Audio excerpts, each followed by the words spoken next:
नमस्कार। खबर दुनिया में आज देखेंगे मसूद अजहर को बचाने से चीन की दीवार हुई कमजोर, बिलावल भुट्टो की खिंचाई इमरान खान को पड़ी भारी और उत्तर कोरिया में फिर निभाई गई चुनावों की फॉर्मेलिटी।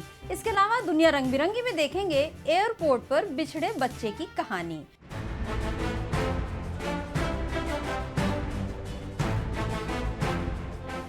तो सप्ताह भर की चुनिंदा अंतर्राष्ट्रीय खबरों के साथ खबर दुनिया में आपका स्वागत है। मैं हूं सर्वमित्रा।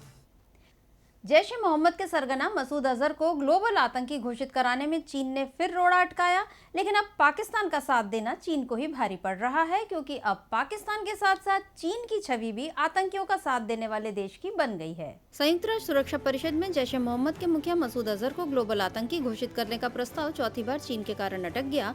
चीन ने एक बार फिर अपने वीटो का इस्तेमाल किया। उसके इस रवैये से भारत को काफी निराशा हुई है, क्योंकि भारत पुलवामा, उरी समेत कई घटनाओं के लिए अजहर को जिम्मेदार मानता है और चाहता है कि वह ग्लोबल आतंकी घोषित हो। लेकिन चीन ने भारत समेत सुरक्षा परिषद के अन्य देशों को भी निराश किया। हालांकि अपने कदम का चीन ने बचाव किया है। चीन ने कहा है कि इस मसले का स्थायी हल निकालने के लिए संबंधित पक्षों भारत और पाकिस्तान के बीच वार्ता होनी चाहिए।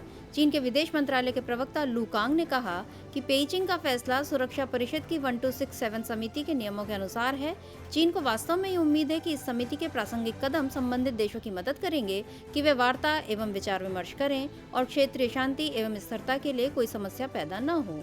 सभी पक्षों के लिए स्वीकार्य समाधान ही इस मसले के स्थायी समाधान हो सकता है।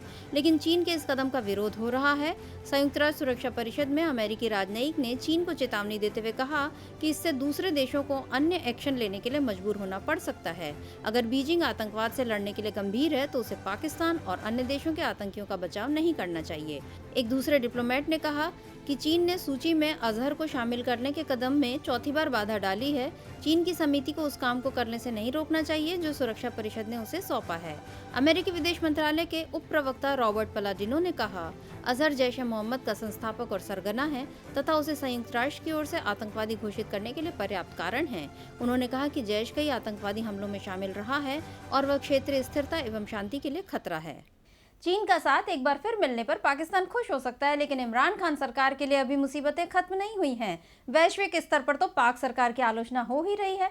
घरेलू मोर्चे पर भी अब वे घिर रहे हैं और उन्हें घेरने वाले हैं बेनजीर भुट्टो के बेटे बिलावल भुट्टो। भारत की तरह पाकिस्तान में भी इस वक्त घरेलू राजनीति में उथल पुथल मची हुई है। पुलवामा और बालाकोट के बाद ऐसा लग रहा था कि यहाँ विपक्ष इमरान खान का साथ देगा, लेकिन पिछले हफ्ते सिंध प्रांत के थर में एक जनसभा में पाकिस्तान पीपुल्स पार्टी के सांसद बिलावल भुट्टो की इमरान खान ने आलोचना की। वित्त मंत्री असद उमर ने संसद में बिलावल भुट्टो के अंग्रेजी भाषण और अपने नाम के आगे जरदारी और भुट्टो लगाने का मजाक उड़ाया, जिसके बाद अब बिलावल अपने अंदाज में उसका जवाब दे रहे हैं। सोमवार को उन्होंने कोट लखपत जेल में PMLN के नेता नवाज शरीफ से मुलाकात की और राजनीति में उनसे हाथ मिलाने के संकेत दिए। उन्होंने दोनों मुख्य विपक्षी दलों यानी पाकिस्तान मुस्लिम लीग नवाज और PPP पर राष्ट्रीय जवाबदेही ब्यूरो की कार्रवाई को राजनीति से प्रेरित करार दिया है। साथ ही इमरान खान सरकार पर आरोप लगाया कि पाक में आतंकियों पर कोई रोक नहीं है। एक प्रेस कॉन्फ्रेंस में बिलावल भुट्टो ने कहा कि 3 संघीय मंत्री आतंकवादियों के साथ हाथ मिला रहे हैं। मैं उनके नामों का खुलासा नहीं करना चाहता, लेकिन अगर सरकार उनके खिलाफ कार्रवाई करने में विफल रहती है तो वह ऐसा नहीं करेंगे। तो देखना होगा कि अगर पाकिस्तान में विपक्ष एक साथ आ जाता है तो किस तरह के राजनीतिक समीकरण बनते हैं। बहरहाल बात करते हैं उत्तर कोरिया की, जहां राजनीतिक समीकरण किम परिवार के मुताबिक ही बनते हैं और कायम भी रहते हैं। इसका उदाहरण वहां हाल ही में हुए चुनाव हैं। उत्तर कोरिया में एक बार फिर लगभग 100% मतदान के साथ चुनाव सफलतापूर्वक संपन्न हुए और हर उम्मीदवार ने 100% वोटों के साथ जीत दर्ज की। जी हां, उत्तर कोरिया की चुनावी परिपाटी ऐसी ही है। इस देश में 1948 से किम परिवार का राज चल रहा है। किम सुंग द्वितीय और किम जोंग इल के बाद से 2011 से किम जोंग उनका यहाँ शासन है, लेकिन फिर भी सुप्रीम पीपुल्स असेंबली यानी SPA के लिए बाकायदा चुनाव होते हैं और संसदीय चुनाव में सभी के लिए मतदान करना जरूरी होता है। इसलिए हमेशा मतदान 100% के आसपास ही होता है। उत्तर कोरिया में 17 साल की उम्र से ज्यादा के हर नागरिक को इन चुनाव में मतदान करना होता है। साल 2014 में SPA के लिए हुए चुनाव में 99.97% मतदान हुआ था और इस बार ये संख्या बढ़कर 99.99% हो गई है। जो लोग मतदान नहीं कर पाए वो या तो विदेश में थे या फिर समुद्री नौकरियां करने वाले लोग हैं। दरअसल सुप्रीम पीपुल्स असेंबली एक रबर स्टैम्प की तरह काम करती है। इसके पास कोई फैसला लेने का अधिकार नहीं है, यह बस किम जोंग उन के हर फैसले का समर्थन करती है। एसपीए में 687 सदस्य हैं। इस बार भी 687 सदस्य चुने गए हैं। बैलेट पेपर पर बस एक प्रत्याशी का नाम होता है, यानी वोटर्स के पास उम्मीदवारों की कोई चॉइस नहीं होती। बस एक उम्मीदवार होता है और सभी को उसे ही वोट देना पड़ता है, इसलिए हर उम्मीदवार 100% वोटों से जीतता है। दिलचस्प बात यह है कि उत्तर कोरिया में एक नहीं 3 राजनीतिक पार्टियां हैं और तीनों पार्टियां मिलकर एक गठबंधन में हैं, जिसका नाम democratic front for the reunification of Korea है। इस तरह के चुनाव तानाशाही के लिए फायदेमंद हो सकते हैं, लेकिन लोकतंत्र की अवधारणा के लिए घातक हैं। वैसे राजनीति के साथ साथ पर्यावरण के लिए भी इन दिनों खतरे काफी बढ़ गए हैं, जिसका एक उदाहरण मलेशिया में देखने मिला। मलेशिया में पिछले हफ्ते जोहोर नाम के इलाके में एक ट्रक ने नदी के पास जहरीले कचरे को डंप कर दिया था। कचरे से उठने वाली गैसों के चलते आसपास के स्कूलों में पढ़ने वाले बच्चों ने उबकाई और उल्टी की शिकायत की, लेकिन जहरीले कचरे का असर इतना बढ़ा कि देश के 111 स्कूलों को बंद कर दिया गया। देश के शिक्षा मंत्री माजली मलिक ने बताया कि स्थिति काफी गंभीर है। कचरे से उठने वाली जहरीली गैस में सांस लेने के चलते 500 से अधिक छात्र, टीचर और अन्य लोगों को अस्पताल में भर्ती कराया गया है और स्कूलों को बंद करने के आदेश दिए गए हैं। ऐसे कचरे को डंप करने के मामले में प्रशासन ने 3 लोगों को गिरफ्तार भी किया है। कुछ रिपोर्ट्स में कहा जा रहा है कि कचरे में मीथेन जैसी जहरीली गैस थी। जानकारी के मुताबिक कचरा फेंकने वाला एक संदिग्ध एक गैरकानूनी टायर रिसाइकलिंग फैक्ट्री का मालिक है। इस मामले में दोषियों को पर्यावरण संरक्षण कानूनों की अनदेखी करने के चलते 5 साल जेल की सजा हो सकती है।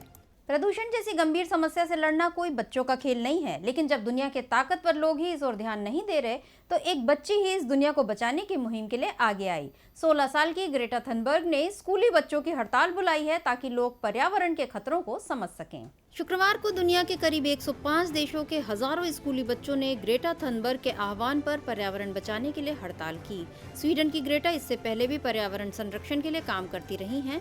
जनवरी 2019 में दावोस में हुई वर्ल्ड इकोनॉमिक फोरम में भी उन्हें बुलाया गया था। इस दौरान उनके भाषण से सभी नेता काफी हैरान थे। दरअसल उन्होंने कहा कि वो नेताओं को आश्वस्त नहीं देखना चाहती हैं, बल्कि इस मुद्दे पर परेशान देखना चाहती हैं। ग्रेटा के मुताबिक नेताओं को पर्यावरण को बचाने के लिए ऐसे घोड़े की तरह व्यवहार करना चाहिए जो आग में घिरा हो और बाहर निकलने के लिए छटपटा रहा हो। टाइम मैगजीन ने वर्ष 2018 की सबसे प्रभावशाली किशोरी के तौर पर ग्रेटा का नाम शामिल किया था। पर्यावरण बचाने के लिए ग्रेटा ने #स्कूल स्ट्राइक फॉर क्लाइमेट मुहिम पिछले साल से शुरू की है। ग्रेटा का कहना है कि युवाओं को स्कूल जाने की जरूरत होती है, लेकिन जब तक मनुष्य जलवायु परिवर्तन के पहले से ही विनाशकारी प्रभावों को सक्रिय रूप से नहीं बदलते, शिक्षा कोई काम नहीं कर सकती। और आखिर में एक खबर दुनिया रंग बिरंगी से। सफर के दौरान अक्सर कुछ न कुछ छूट जाता है, कभी पर्स, कभी मोबाइल, कभी चश्मा, और हवाई सफर में कुछ ऐसा छूटे तो वापस लौटकर उसे लिया भी नहीं जा सकता। लेकिन क्या हो जब आपका बच्चा ही छूट जाए? देखिए ऐसी एक रोचक घटना। सऊदी अरब का एक अनोखा वाकया सोशल मीडिया पर इन दिनों वायरल हुआ, जिसमें एक महिला अपने बच्चे को हवाई अड्डे पर भूल गई। उसकी सूचना मिलने पर विमान के पायलट ने विमान को वापस लौटाने का फैसला किया और परेशान मां को बच्चे से मिलवाया। दरअसल सऊदी की एक महिला जेद्दा से कुआलालंपुर जा रही थी और उन्हें ध्यान आया कि वो अपने बच्चे को किंग अब्दुल अजीज अंतर्राष्ट्रीय हवाई अड्डे के बोर्डिंग इलाके में ही भूल कर आ गयी। उन्होंने विमान संख्या SV 832 के चालक दल के सदस्यों को ये बात बताई और प्लेन वापस लौटाने का आग्रह किया। इसके बाद पायलट ने प्लेन वापस लौटाने की इजाजत मांगी। सोशल मीडिया पर वायरल वीडियो में विमान का पायलट ATC अधिकारियों से विमान को वापस लौटाने की इजाजत मांग रहे हैं। वो बच्चे के छूट जाने की जानकारी बड़े भावुक अंदाज में देते हैं। पायलट कहते हैं, ईश्वर हमारे साथ है, क्या हम वापस आ सकते हैं? पायलट मानवता का हवाला देते हुए विमान वापस लैंडिंग की इजाजत हासिल कर लेते हैं। विमान जब वापस हवाई अड्डे पर पहुंचा तो माँ दौड़ी दौड़ी अपने बच्चे के पास पहुंची। माँ व्याकुल थी और बच्चा डरा हुआ। माँ को सामने देख बच्चे का डर दूर हुआ और वो अपनी माँ से लिपट गया। महिला ने विमान को वापस लाने और बच्चे से मिलाने के लिए पायलट का शुक्रिया अदा किया। अंत भला तो सब भला। शुक्र है कि पायलट ने अपने तर्कों से अधिकारियों को मना लिया और बिछड़े माँ बेटे को मिला दिया। तो आज के लिए बस इतना ही। अगले हफ्ते फिर मिलेंगे कुछ और अंतर्राष्ट्रीय खबरों के साथ। तब तक देखते रहिए DB लाइव। नमस्कार।